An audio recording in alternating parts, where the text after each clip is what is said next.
Before the rabbi will speak, Rabbi Yeshua, we want to say a Perek Tehillim, לרפואת יעקב ישראל בן תמר מלכה. We are here, a lot of people. ברוב עם עלת מלך, שיר המעלות עשה עיניי, אלה הרים מעין ועזרים. לרפואת, everybody together. שיר למעלות עשה עיניי, מעין יבוא עזרים מעין. זה שמיים וארץ אני אתן רמות, הנה לא ירום, אדוני שומרך, יומם השמש לא יככה, אדוני ישמוך מכל רע, אדוני ישמור צדקך ואוהב. שנעזור לאנשים שגיבו רפואה שלמה, נתון פסח, ירובי בק עום בריא ושלם, אמן. רבי, כמו מוסון, רפואה בריא.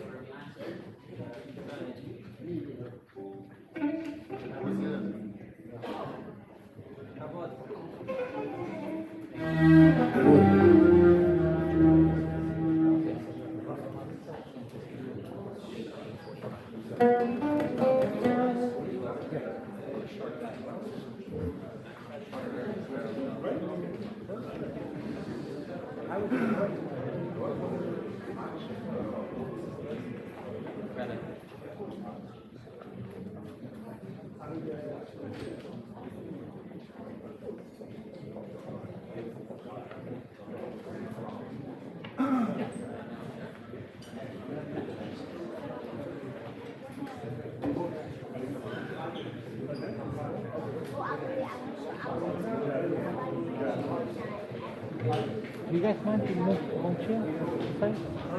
Good evening, everybody. I want to formally introduce myself. There's a lot of new faces here tonight.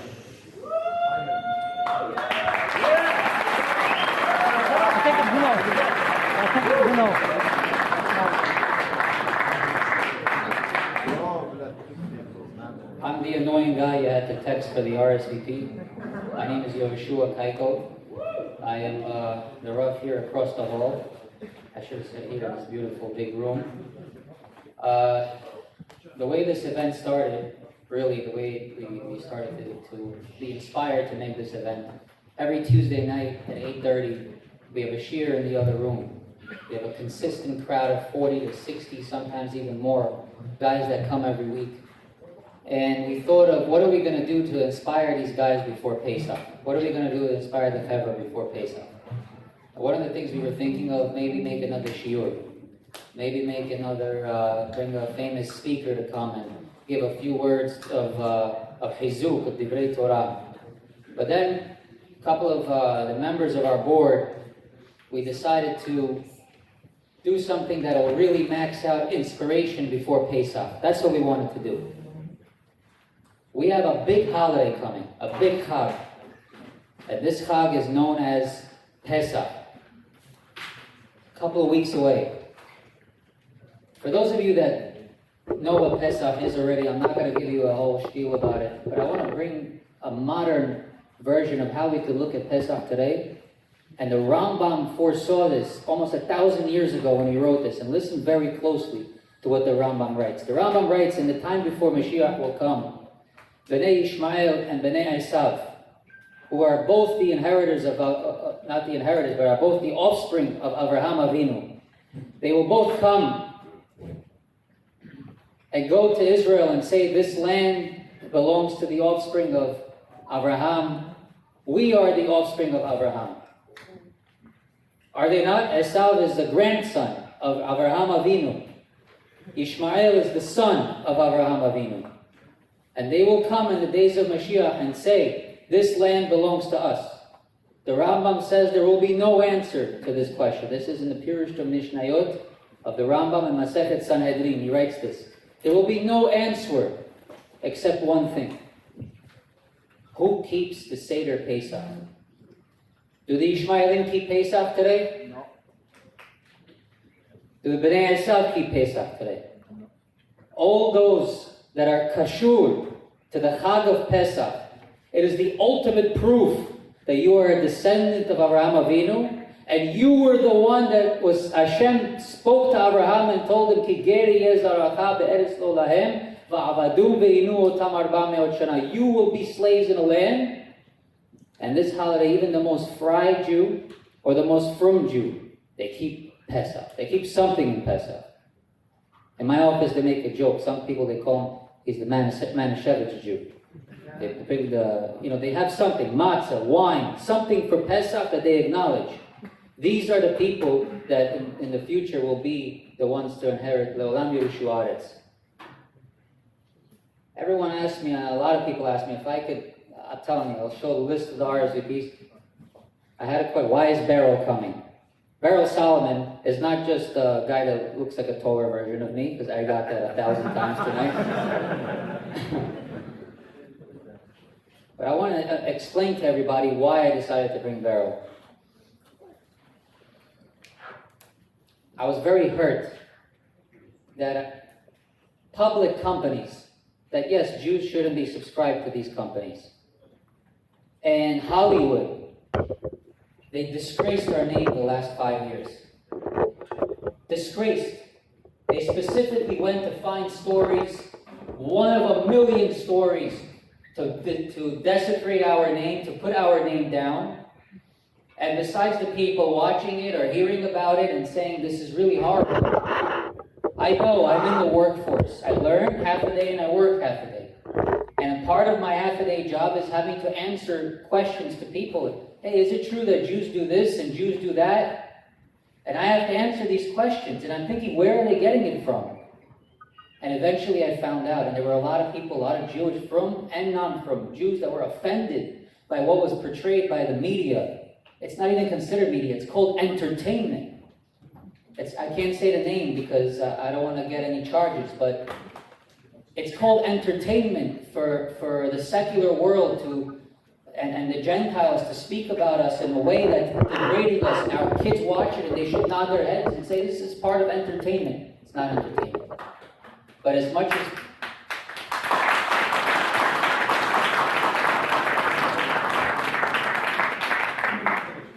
as you and I felt wrong about it, including myself, we did nothing.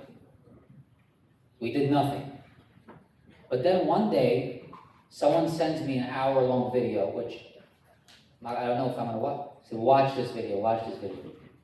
And there was a man named Beryl Solomon that he made a movie against that film that was made to be Mehalel our name. And one by one, person by person, he annihilated excuses that I had to give, that this isn't true and this isn't true. Because he came from a world where, number one, maybe he had a taste of that. Maybe he has been there. But you know what? He decided that I'm going to stand up and I'm going to do something. He made a film. He didn't go out to try to put it on famous websites. He put it on YouTube for everyone to see. That what the media portrays, what the entertainment is making us watch and try to wash our brains about Judaism and Torah, false. And he did it. And that's why I tip my hat to him. We don't look Chabad, Ashkenaz, Sephardic, our shul every week. We have the most dispersed crowd you will find in Flatbush, Brooklyn, Queens, period, end of story. You will not find it anywhere else, that I guarantee you. We have a Kiddush after davening, everybody sits, nobody looks.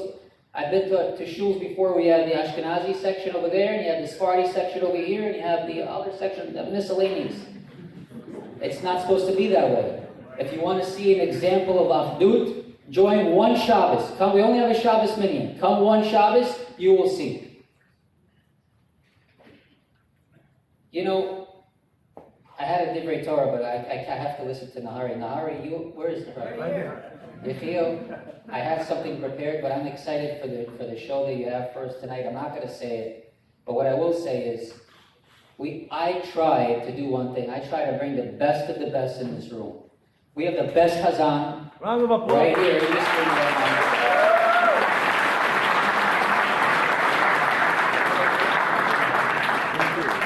I speak to several Hazanim, Mayor Nimni, all the time. We speak to other Hazanim. And sometimes I send them versions of songs that they're interested in. And they always send me, do you have this song where Yechiel is singing it? You have this song where Nahari is singing it? I want to hear Nahari. and he has everything. He's an encyclopedia. He has the whole library for Nahari. But thank you very much for coming, Yechiel. The event that we have planned in the future, remember my words, everybody here. The event that we have planned in the future will involve Yechiel and much more. Will make this event look like child's play. Remember what I'm telling you, it's on camera. Okay? Number two, we had a big Selichot event here, but before Yom Kipur. At that time, there was a big question about where Brooklyn's going to stand. Where are we going? Who's going to speak for us? The past few weeks, I've seen, Motzei Shabbat, I turn on my phone around 9:30, 10 o'clock. I see a Jew get jumped by 6 people, right? Everybody saw that? I'm not the only one, right? I hope I'm not a magnet to seeing things like that. And then weeks before that, days before that, and who do we speak to? Who are you going to tell that you don't feel safe? It's very hard for us to sit back and like I said, the reason why we call Beryl here is because Beryl chose the option of not doing nothing. So before I end my speech for tonight, I want to tell you that with us we have a guest of honor. Her name is Ina Vernikov. She is the city council.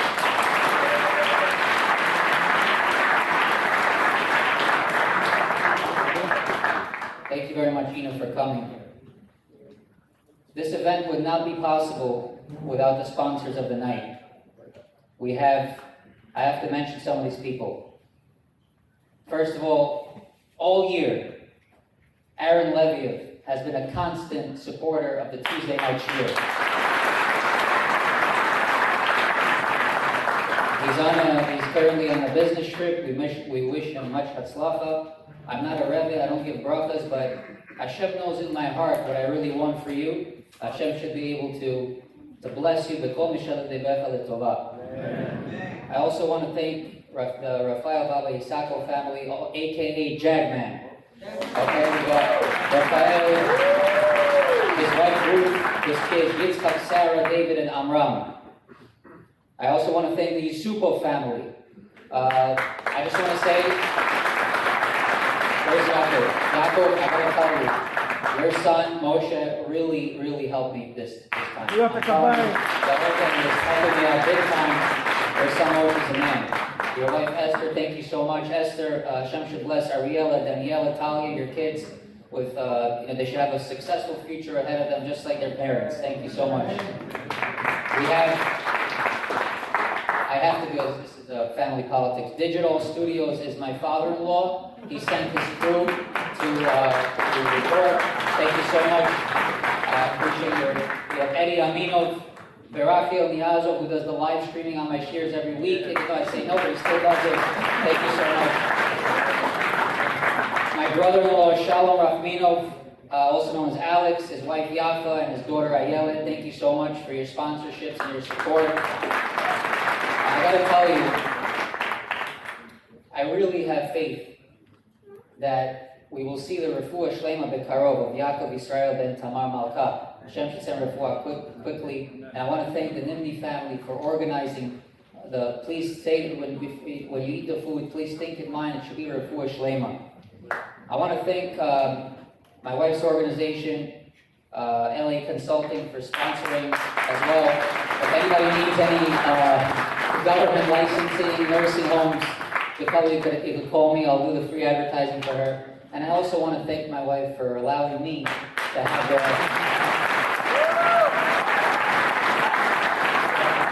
I'm telling you now, for her to be able to be patient and to give me the time to prepare for the shiur and to give time away from Shabbat, from the family, for the shul. Kol hakavod to her, and thank you very much for all your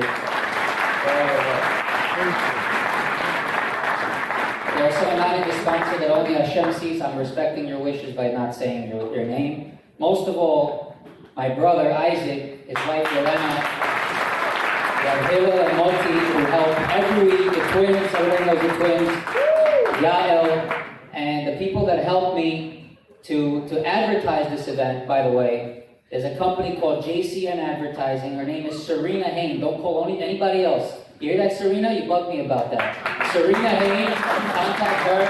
She's going to help you out with all your needs. Now is the time where I would like to call up something that's very rarely done in an Orthodox shul, but it must be done for Akarat Tov. We voted for her. She's helping us. She's standing up for us. She's making sure that we have a Jewish voice in the political system, and that she will bring us, Bezrat Hashem, we should see a lot of her efforts come into fruition. Ina, please come up and say a few words for us.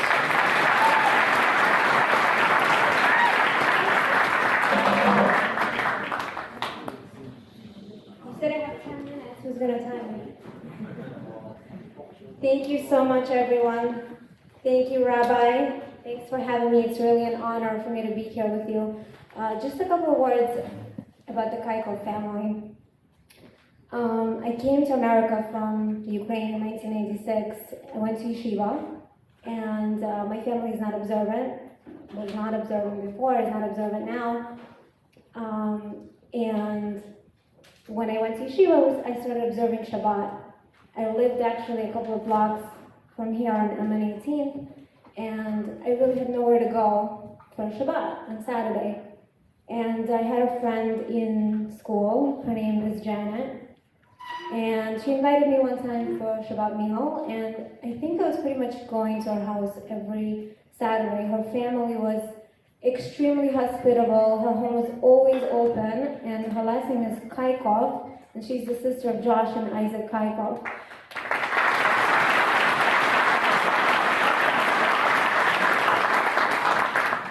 And so obviously this family, and I haven't, Mrs. Kaikov is here, and Mr. Kaikov is over here, and I haven't seen them in probably 20 years.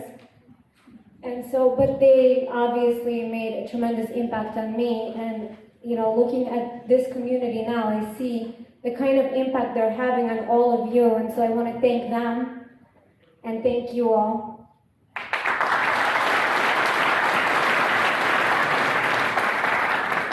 And also, I heard that many of you voted for me, so I just want to say thank you for doing that. So, as Rabbi Kaikov said, I am the council member for this district, District 48, representing Sheepshead Bay, Brighton Beach, Midwood, Manhattan Beach, and parts of Gravesend. And before I ran for office, I was a lawyer. I had my own practice for 8 years, living a pretty comfortable life. Didn't really intend to go into politics, and then a couple of years ago I saw what was going on in our country, and I'm not going to get political, but I saw it in the Democratic Party and what the party was doing to our country, to our city, the crime, the movement to defund the police, the erosion of our freedoms, our freedom of speech, our freedom of religion, and most importantly, anti-Semitism.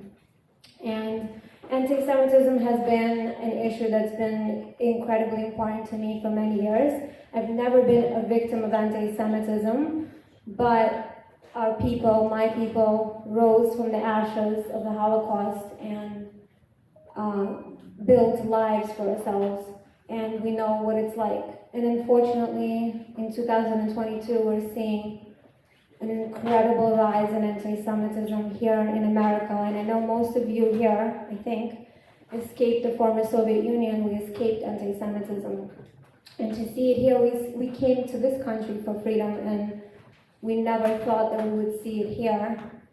And unfortunately, this is what we're seeing right now. We're seeing it everywhere. We're seeing it in banks, at the DOE, in schools, on college campuses. Our college campuses have really become hotbeds for anti-Semitism. At work, and unfortunately we see it on our streets. We're getting beaten on our streets. Well, maybe a little bit of good news is that I kind of know how to fight anti-Semitism.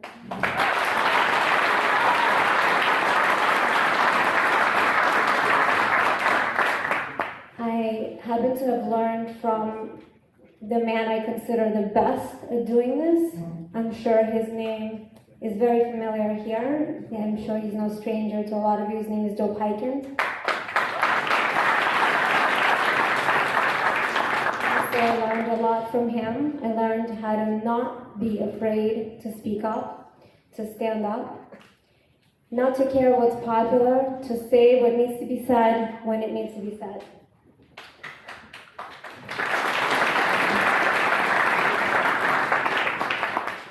So I'm going to bring you, how much more time do I have? 5 minutes?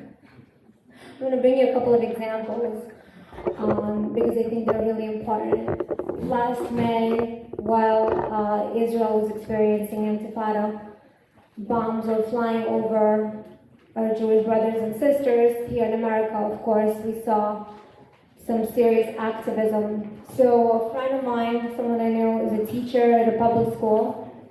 She came to me and she said, my principal sent us an email asking all of us, teachers, all of the staffers, to rally, to start being active in the cause for Palestine, for the Palestinian movement, to support pro-Palestinian rallies, to attend rallies, and to ask the government officials to sanction the state of Israel. Now, there were about 5 teachers who saw this email, and to see something like this from the principal at their school, their boss essentially, while having family in Israel who are running for shelters, who have 10 to 15 seconds to run for shelter, is so incredibly disturbing, and these people just didn't know where to turn, and a lot of them didn't even want to say anything. And so she came to me, and because this issue is so important for me, the second she told me about it, that night I stayed up till 1 in the morning. I wrote a letter to the DOE Chancellor, Misha Porter, and in the morning I went to the press. The New York Post picked it up in the morning. By the afternoon, every single media outlet picked it up. By Saturday, so this was Thursday night, by Saturday, when I opened my phone after Shabbat, the DOE Chancellor issued a public statement saying that the principal has to apologize, and the principal immediately apologized.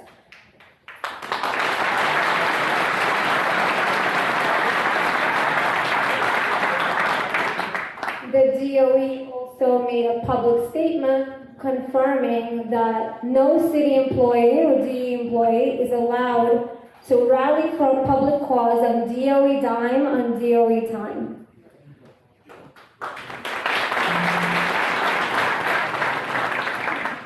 Why is this important? Because it sets a precedent. Putting things out in the public media is important. It sets a precedent for the future. Now, any teacher, I'm not saying this is never going to happen, but any teacher or DOE employee who wants to do this, who wants to rally for any political cause, is going to think twice before they do it.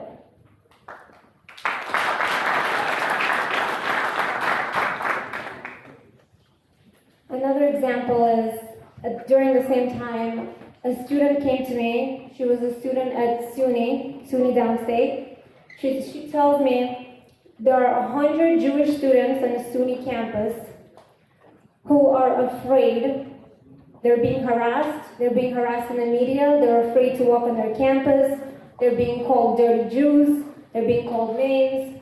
We don't know what to do. We have a group of the 100 students, and we set our messages to be deleted. That's how afraid we are.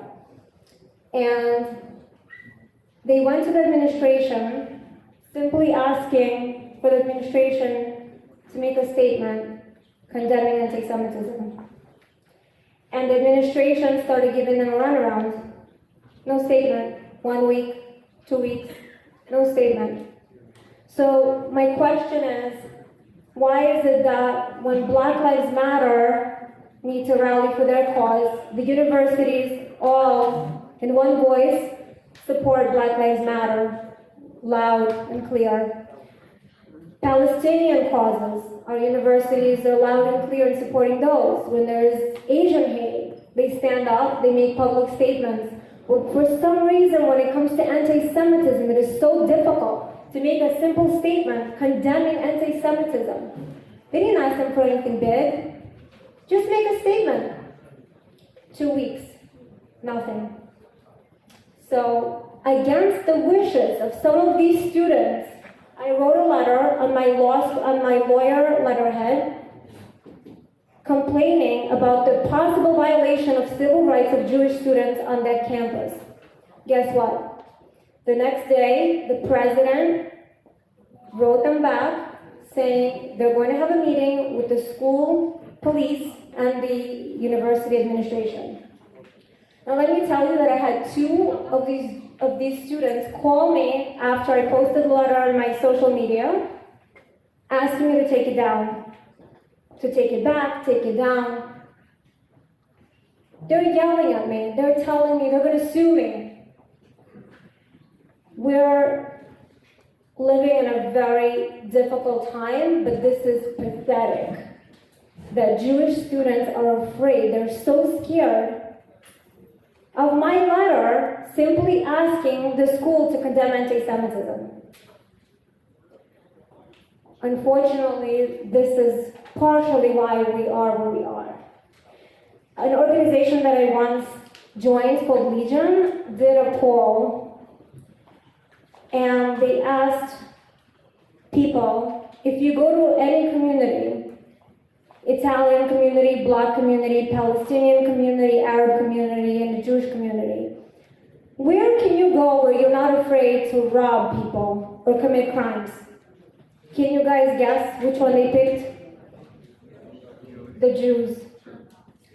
Nobody's afraid of us. Why is it that when Black people are assaulted or their civil rights are violated, the Black community is not afraid? They're not afraid to speak up, and guess what? They get what they want. They get their civil rights. So it's about time that the Jewish community fights for our civil rights.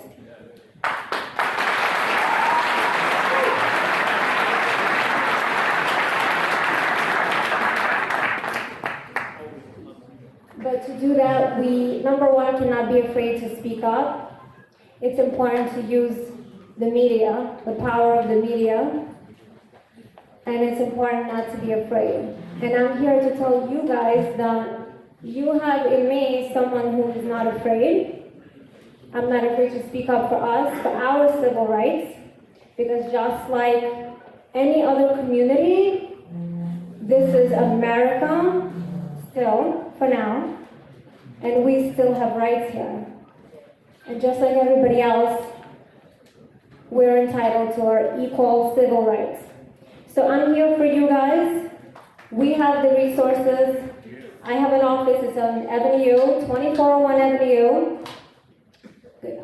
Rabbi can have the office number, he can give it out to you guys. We work with NYPD. I know every single captain at my precincts. We work with the Shomrim, NYPD Shomrim. I'm going to be holding a hearing on anti-Semitism on CUNY campuses in chambers in the city council. But the point is, I'm asking you all, since anti-Semitism is right now 300%, there's a 300% increase in anti-Semitism right now. And it's happening every day, and I know that many people don't say anything. We don't want to be victimized. But I'm asking you all not to stay silent. You can reach out to me. We have the power of the media, we have the power of social media, we have the press, and we have our leaders. We have Joe Hyken, we have Americans Against Anti-Semitism, we have many organizations who are willing to help, but most importantly, we should not be afraid to speak up and speak out. Thank you all so much.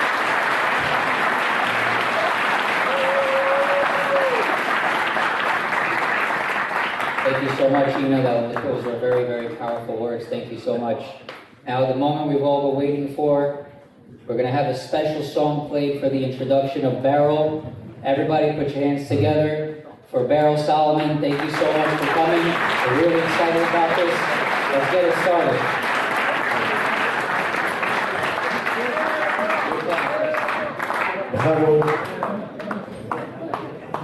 שיר, אשא עיניי אל ההרים לרפואת הילד.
think I'm